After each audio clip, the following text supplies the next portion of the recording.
Hey guys, what's going on? It's me again, and I'm here with Frank Doherty. Farms. Sirens and Alarms and Frank Doherty. And I'm going to demonstrate how to link panels together because no one else on YouTube has. So on your main panel, you're going to run to your relay, your alarm relay. That's what's going to activate the other panel. So you have your normally open or NO connection and your C connection.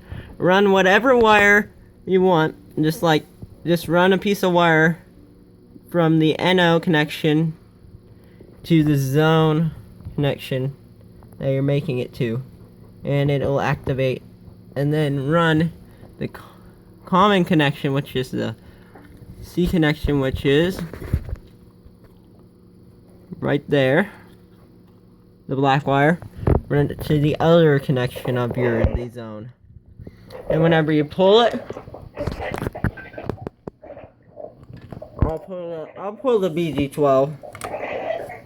Both of these panels should activate.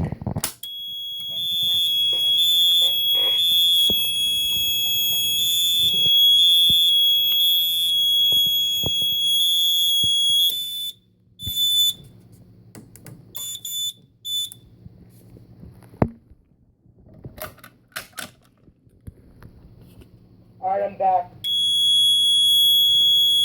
Hey, Jack. Yo. You want to show my face on camera? Hey, guys, what's up? I'm going to do a video in a little bit, actually. I'm going to do System Test 8, so stay tuned for that. Gavin, you look so serious right now. Alright guys, that was how to link fire alarm panels together. Oh, and there goes the fire shield too. Oh, stop. Go check out their channels. And then thanks for watching.